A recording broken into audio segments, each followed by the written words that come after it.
Assalamualaikum warahmatullahi wabarakatuh. Alhamdulillahirabbil alamin. Allahumma shalli wa sallim wa barik alaih. Puji syukur hadirat Allah Subhanahu wa taala karena berkat limpahan nikmat-Nya lah sehingga kita bisa berkumpul pada hari ini untuk mempresentasikan materi organisasi dan arsitektur komputer terkait dengan komputer aritmetik dan instruction set.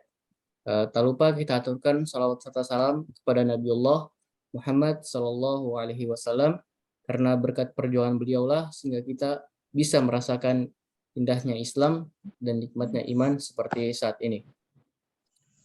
Selain itu, saya juga ingin berterima kasih kepada Ibu Hasmina Tari selaku dosen dari mata kuliah Organisasi dan Arsitektur Komputer karena telah memberikan tugas dan memberikan kesempatan untuk mempresentasikan materi kita pada hari ini. Baik, sebelum kita masuk pada materi kita hari ini, saya ingin memperkenalkan anggota-anggota dari kelompok 5 terlebih dahulu. Jadi yang pertama ada Sri Ayu Lestari, ada Winda Febriani Juharia, Yeni Ilmiah, Dewi Rosita, Heri Priyananda, Davin Urfidiso dan Halib, Glenn Marcel, dan Muhammad Sarul Esa. Mungkin tanpa perlu berlama-lama lagi untuk mengefisiensikan waktu juga, langsung saja kita masuk pada materi yang pertama, yaitu komputer aritmetik yang akan dibawakan oleh narasumber pertama kita, yaitu Saudari Winda. Pada Saudari Winda, saya persilahkan.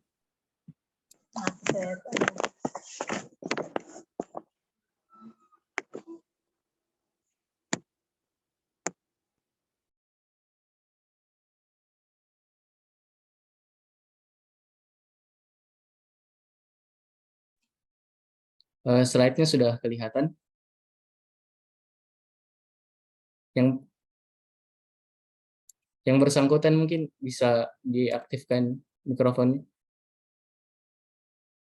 Iya, kelihatan. Saya persilakan. Oke, baiklah, terima kasih. Langsung saja. Yang pertama yaitu tentang komputer aritmatik. Jadi, aritmatika adalah cabang ilmu matematika yang berkaitan dengan hitungan.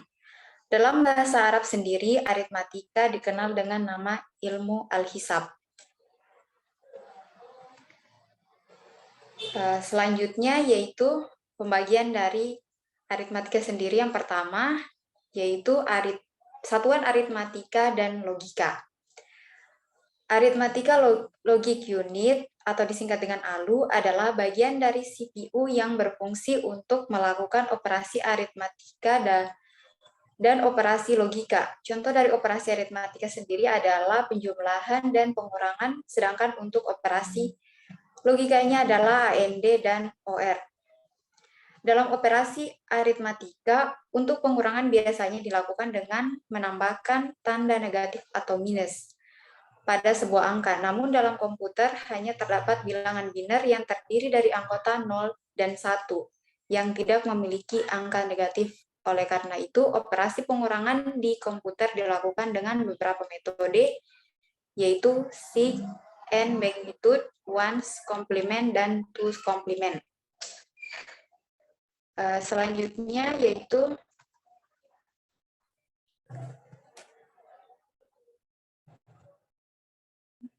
next.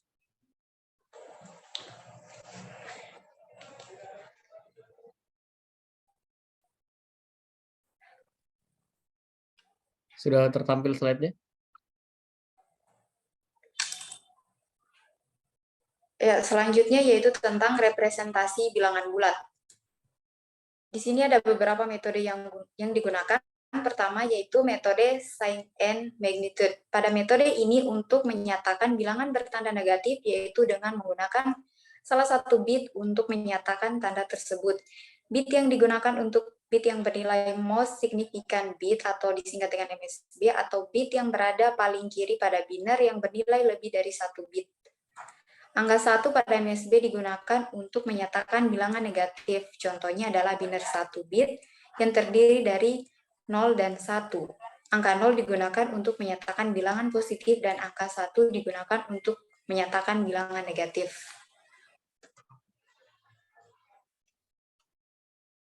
Metode yang kedua yaitu metode twos complement. Secara garis besar, metode ini sama dengan metode ones complement, namun terdapat perbedaan yaitu dihilangkannya angka 0 negatif dengan menambahkan angka 1 pada bilangan negatifnya. Untuk contoh bilangannya dapat dilihat pada tabel di bawah.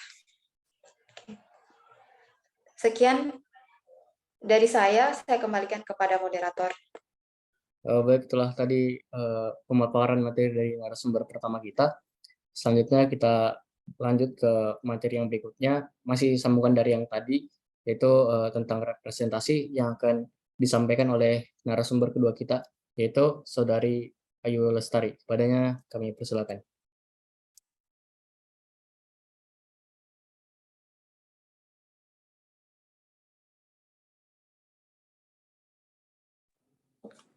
Baik, terima kasih moderator. Selanjutnya yaitu representasi. Setiap bilangan real disajikan dengan sejumlah desimal tetap. Contohnya 62.358 dan seterusnya. Untuk representasi bilangan titik tetap diperlukan. Yang pertama, lokasi atau register penyimpanan komputer yang ukurannya memadai untuk menyimpan seluruh digit bilangan. Yang kedua, kemungkinan untuk menjaga track tetap beradanya poin tersebut. Next.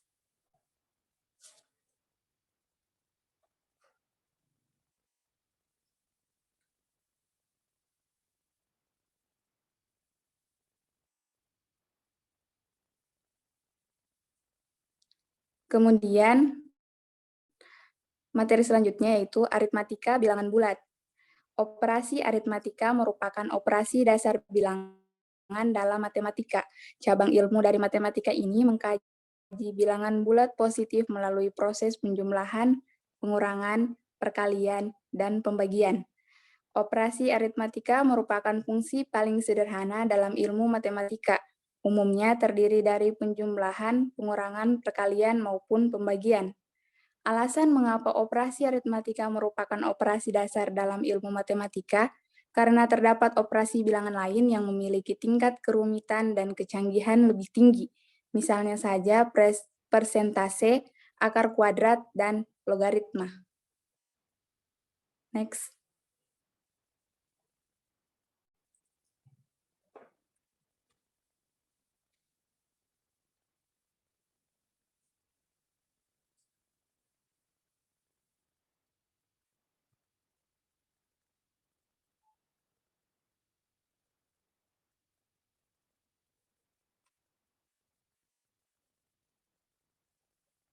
Selanjutnya yaitu perkalian. Menurut Van de Waal 2003 dalam buku pengembangan pengajaran matematika sekolah dasar dan menengah, perkalian merupakan hasil penjumlahan berulang. Perkalian pada bilangan asli memuat 3 sifat antara lain asosiatif, komutatif, dan distribusi penjumlahan. Untuk lebih memudahkan pemahaman terkait sifat perkalian tersebut, simak contoh yang kami tampilkan di layar.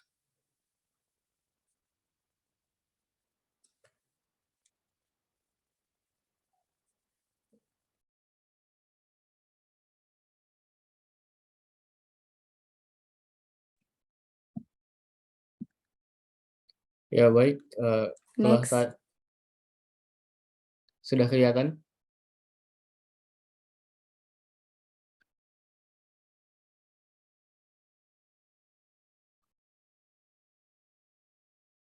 Slide-nya sudah kelihatan?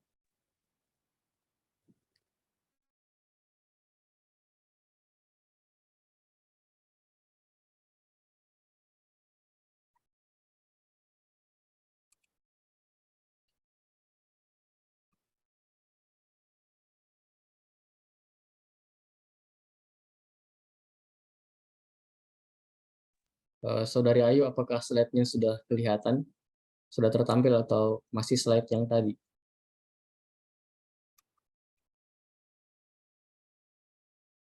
Ya mungkin tidak ada respon untuk materi yang berikutnya ini, yaitu tentang pembagian. Mungkin saya serahkan kepada teman-teman yang lain. Mungkin Saudara Glenn bisa untuk membacakan materi pembagian ini? Oke. Ya, saya persilakan. Baik, selanjutnya itu materi pembagian. Pembagian diibaratkan sebagai sekumpulan benda yang diibaratkan X.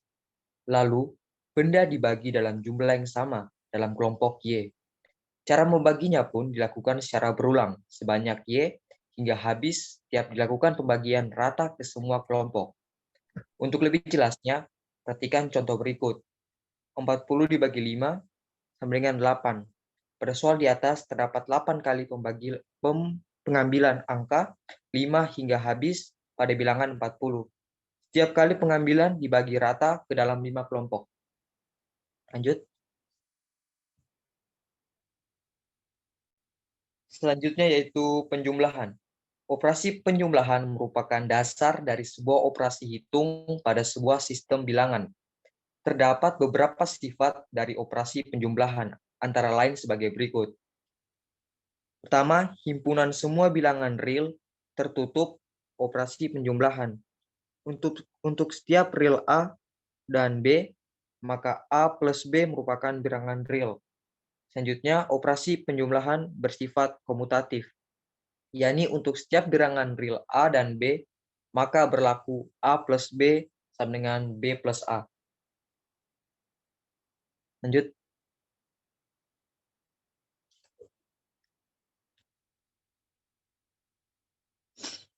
Selanjutnya yaitu pengurangan. Operasi pengurangan merupakan lawan dari operasi penjumlahan. Misalnya 8 dikurangi 2 memiliki arti yang sama dengan 8 dikurangi dengan lawan 2. Jika divisualisasikan dalam bentuk angka, diperoleh hasil berikut. 8 dikurang 2 sama dengan 8 ditambah dalam kurung minus 2 sama dengan 6. Rumus di atas berarti setiap bilangan A dan B berlaku A minus B sama dengan A plus dalam kurung minus B.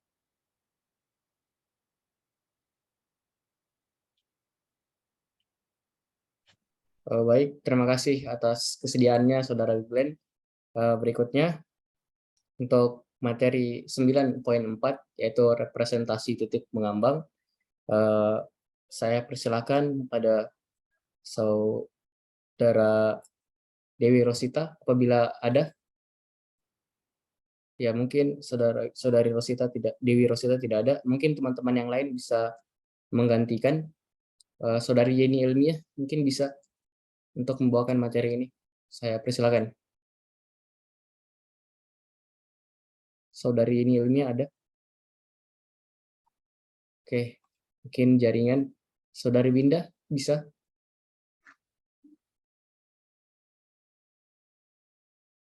Halo? Iya, bisa. Oke, saya persilakan. Baik, selanjutnya yaitu tentang representasi titik mengambang. Floating point atau bilangan titik mengambang adalah sebuah format bilangan yang dapat digunakan untuk mempresentasikan sebuah nilai yang sangat besar atau sangat kecil. Dalam bahasa pemrograman, khususnya keluarga bahasa pemrograman C, bilangan titik mengambang direpresentasikan dengan tipe data float. Floating point adalah sebuah bilangan yang merupakan aproksimasi dari bilangan real yang digunakan untuk menggambarkan sebuah nilai yang sangat besar ataupun sangat kecil. Bilangan tersebut dapat dibentuk dalam notasi ilmiah, yaitu berupa bilangan pecahan desimal dikali dengan angka 10 pangkat bilangan tertentu. Floating point dapat digunakan dalam mengatasi masalah penggunaan pecahan biner yang tidak efisien dalam mengkodekan bilangan bernilai besar. Proses aritmatika bilangan floating point memang lebih rumit dan prosesor membutuhkan waktu yang lebih lama untuk menggerakkannya, karena mungkin akan menggunakan beberapa siklus detik atau clock cycle prosesor.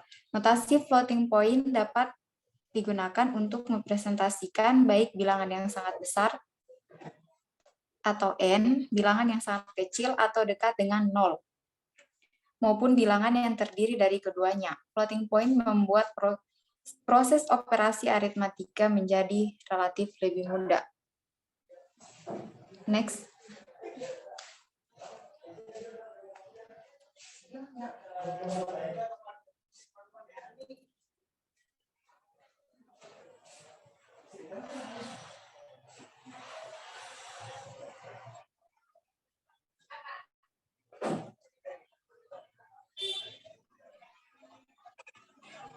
Ya, mungkin bisa dilanjut Saudari Winda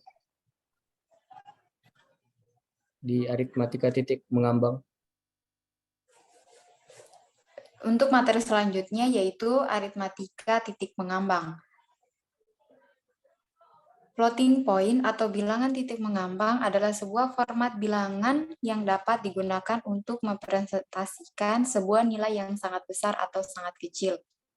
Bilangan ini dipresentasikan menjadi dua bagian, yakni bagian mantisa dan bagian eksponen atau E. Bilangan mantisa menentukan digit dalam angka tersebut, sementara eksponen menentukan nilai beberapa besar pangkat pada bagian mantisa tersebut pada posisi titik desimal. Sebagai contoh,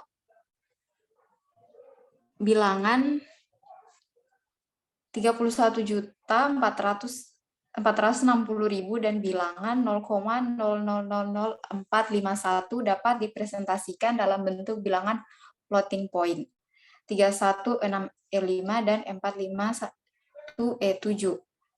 Artinya 3146 kali 10 pangkat 5 dan 451 kali 10 pangkat min 7. Perhitungan atau kalkulasi terhadap nilai floating point pada jenis mikroprosesor sederhana dapat dilakukan dengan menggunakan perangkat lunak sehingga operasi sangat lambat. Untuk itulah sebuah prosesor tambahan dibutuhkan untuk melakukan operasi terhadap jenis bilangan ini yang disebut unit titik mengambang. Dalam bahasa pemrograman, khususnya keluarga bahasa pemrograman C, bilangan titik mengambang dipresentasikan sebagai tipe data float. Oke, baik.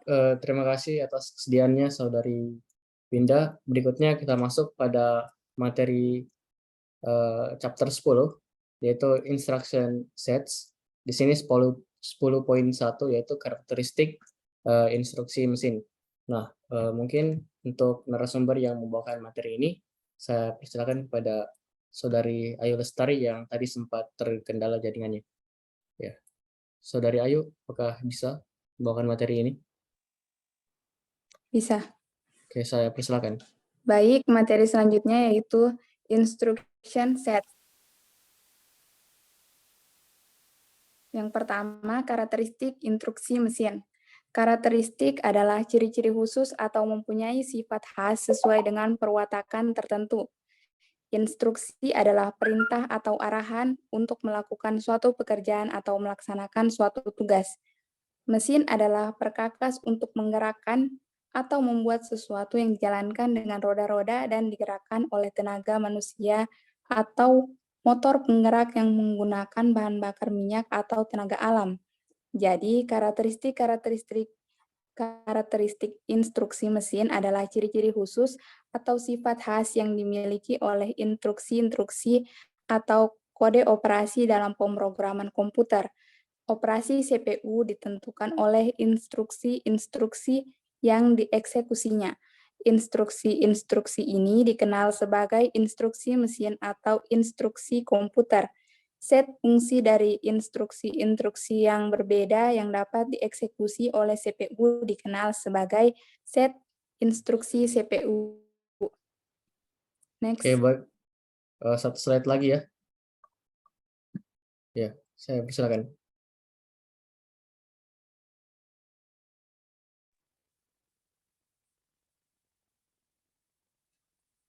Baik, materi selanjutnya yaitu elemen-elemen instruksi mesin. Kode operasi menentukan operasi-operasi yang akan dilakukan, misalnya ADD atau input atau output. Operasi itu dispesifikasikan oleh sebuah kode biner, dikenal sebagai kode operasi. Acuan operan sumber, yaitu operasi dapat melibatkan satu atau lebih operan sumber, dengan kata lain operan input bagi operasi.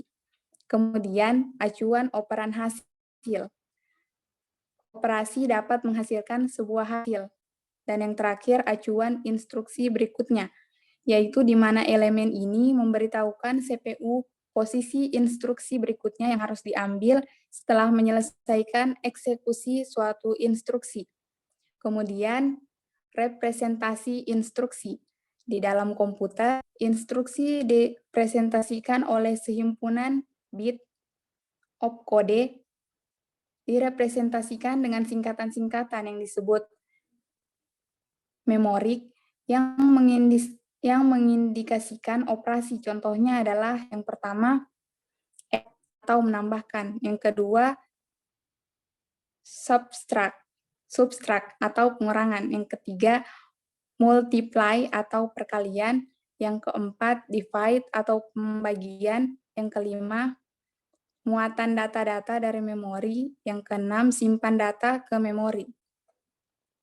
Saya kembalikan ke moderator. Oke, baik. Terima kasih atas kesediaannya. Selanjutnya, untuk materi berikutnya saya berikan kepada narasumber kita, itu Saudara Glenn Marcel. Saya persilakan.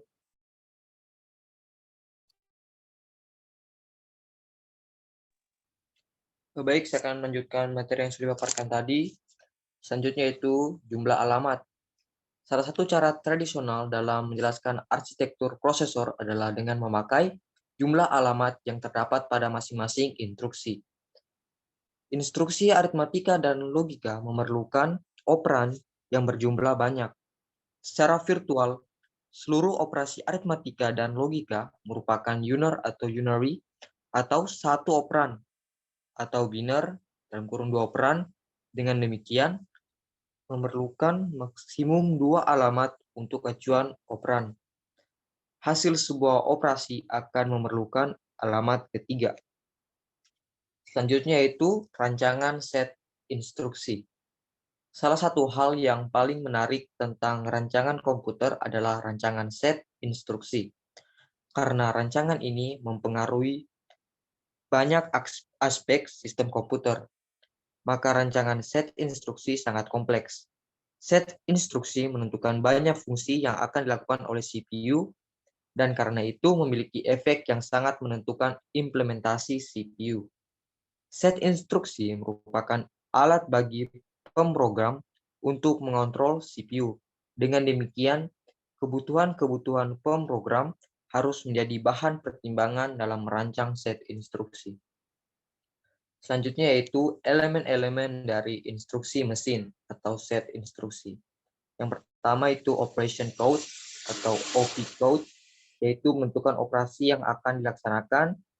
Lalu source operand reference merupakan input bagi operasi yang akan dilaksanakan. Selanjutnya result operand reference merupakan hasil dari operasi yang dilaksanakan. Selanjutnya next instruction reference, yaitu memberitahu CPU untuk mengambil atau fetch instruksi berikutnya setelah instruksi yang dijalankan selesai. Source dan result operands dapat berupa salah satu di antara 3 jenis berikut ini.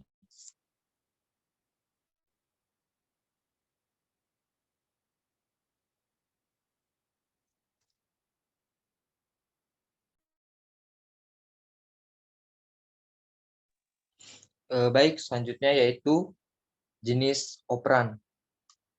Pengertian tipe operan adalah sebuah objek yang ada pada operasi matematika yang dapat digunakan untuk melakukan operasi. Pengertian tipe operan merupakan suatu variabel atau karakter atau angka yang akan diproses oleh operator untuk mengetahui hasil. Sedangkan pengertian tipe operator adalah instruksi yang diberikan untuk mendapatkan hasil dari proses tersebut. Tipe operan atau operator dalam bahasa C berbentuk simbol, bukan berbentuk keyword atau kata yang biasa ada di bahasa pemrograman lain.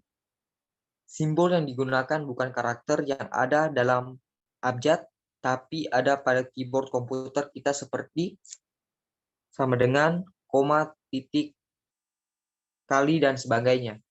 Tipe-tipe operan terdiri dari address, numbers, characters, dan logical data.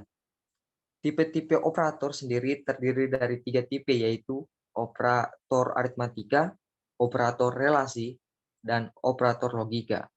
Contohnya, operasi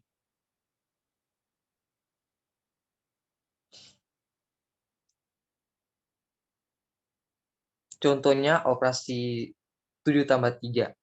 Angka 7 dan 3 adalah operan, sedangkan tanda tambah adalah operator.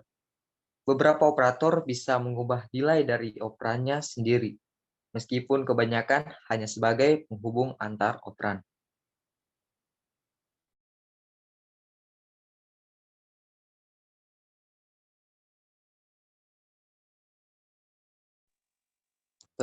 Selanjut, berikut ini tipe-tipe operan yang perlu kita ketahui dan kita pahami, yaitu address, numbers, characters, dan logical data. Selanjutnya, tipe-tipe operator. Ada operator aritmatika, operator logika, dan operator relasi. Baik, terima kasih Saudara Glenn. Selanjutnya kita masuk pada materi 10.3. Langsung saja saya persilakan pada Saudari Febriani untuk membawakan materi ini. Padanya saya persilakan.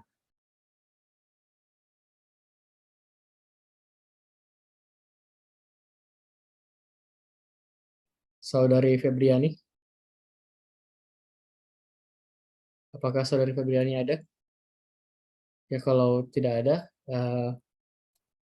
saya mohon kesediaannya teman-teman yang lain. Mungkin Saudari Winda lagi, saya persilakan. Baik, terima kasih. Selanjutnya yaitu tentang Intel kali 86 dan ARM tipe data. Jadi Intel kali 86 menyediakan array kompleks jenis operasi termasuk sejumlah khusus instruksi. Tujuannya adalah untuk menyediakan alat-alat untuk penulis kompiler untuk menghasilkan dioptimalkan mesin terjemahan bahasa pemrograman bahasa tingkat tinggi.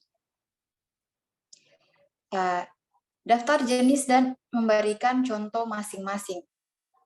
Bagian besar adalah konvensional petunjuk yang ditemukan sebagian besar mesin set instruksi, tetapi beberapa jenis instruksi disesuaikan dengan arsitektur kali 86 kepentingan tertentu. Adapun contohnya dapat dilihat pada tabel berikut. Next.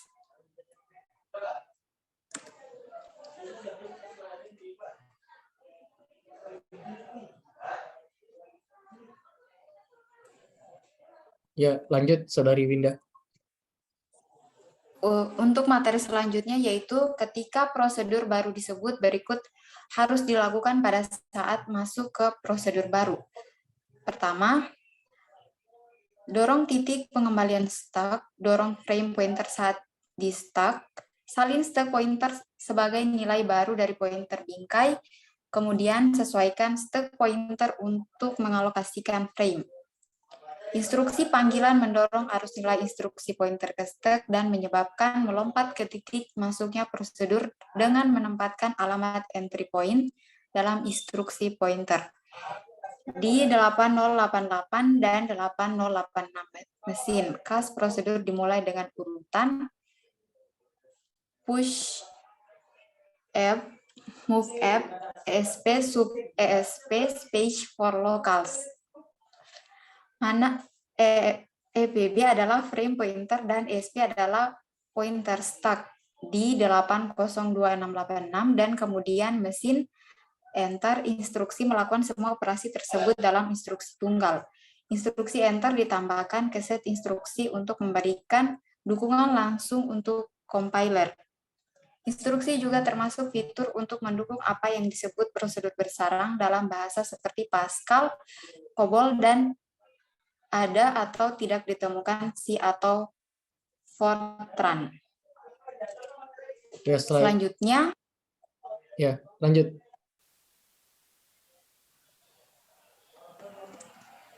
Yaitu jika kita membandingkan dua angka sebagai ditandatangani bilangan bulat, kita menggunakan istilah kurang dari dan lebih besar dari. Jika kita membandingkan mereka sebagai unsigned integer, kita menggunakan istilah di bawah dan di atas. Pengamatan kedua menyangkut kompleksitas membandingkan bilangan bulat ditandatangani. Hasil ditandatangani lebih besar dari atau sama dengan 0. jika 1 bit tanda adalah 0 dan tidak ada overflow atau S sama dengan O dan S sama dengan 0 dan 0 sama dengan 0. Atau 2 bit tanda adalah salah satu dan ada overflow. Adapun contohnya dapat dilihat pada tabel berikut. Baik, saya kembalikan kepada moderator. Baik, selanjutnya kita masuk pada poin 10.4 yaitu jenis operasi. Ya mungkin Saudari Febriani yang tadi tidak sempat, apakah sudah bisa membawakan materi? Saudari Febriani. Halo? Mungkin sedang ada kendala jaringan. Teman-teman yang lain mungkin bisa, Saudari Juharia, saya persilakan. Saudari Juharia, apakah bisa? Tunggu. Yang mana? Jenis operasi. Sudah tertampil slide? Jenis operasi? Iya. 10.4. Kita kembali. Oke, langsung saja. Jenis operasi. Sistem operasi adalah perangkat lunak yang paling penting untuk menjalankan komputer. Fungsinya adalah mengelola memori komputer dan proses-proses yang berjalan di komputer, serta semua perangkat lunak dan perangkat keras. Dengan demikian Anda dapat berinteraksi dengan komputer tanpa mengetahui bahwa komputer tanpa sistem operasi, maka komputer tidak akan berguna. Sistem operasi bertugas mengelola seluruh perangkat lunak dan perangkat keras pada komputer. Pada suatu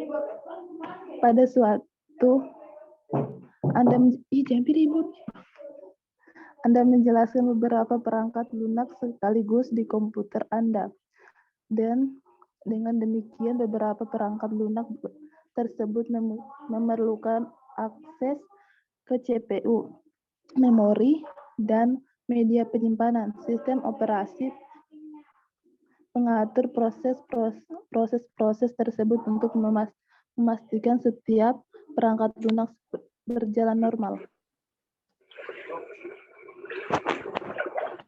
Oke, mungkin kita langsung saja ya melangkah pada slide 10.5, yaitu tentang Intel X86 dan ARM tipe data. Mungkin kepada Saudara Muhammad Sahrul Esa, saya persilakan.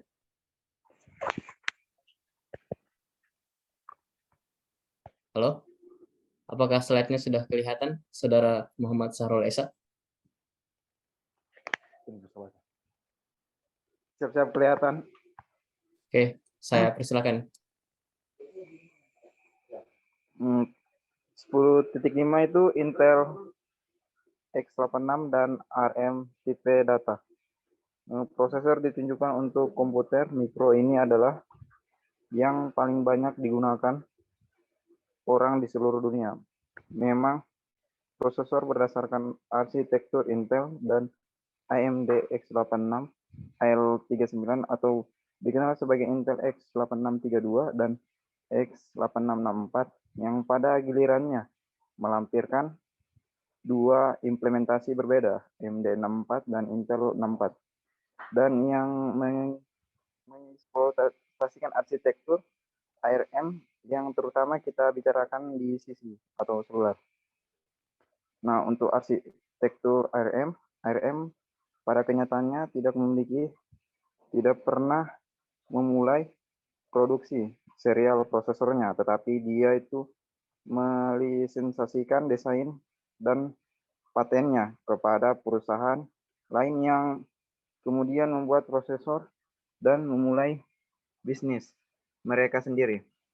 Nama-nama perusahaan yang telah memanfaatkan sumber ARM yang tidak ada habisnya. B. Yang tidak ada sistem operasi untuk perangkat mobil. B. Perbedaan ARM dan X86. Nah, tipe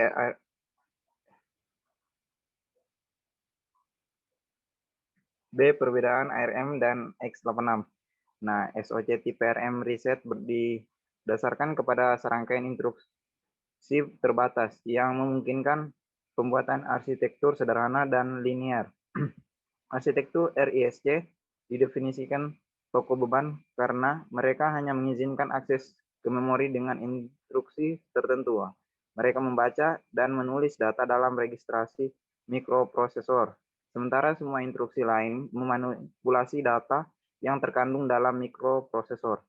Nah, chip x86 awalnya itu didasarkan kepada desain CISC murni, tetapi selama bertahun-tahun paradigma RISC sebagian diadopsi karena ARM mulai menggabungkan fitur yang awalnya merupakan hak prerogatif CISC. Nah, karena itu berdasarkan terpenting saat ini terletak pada mikroarsitektur prosesor.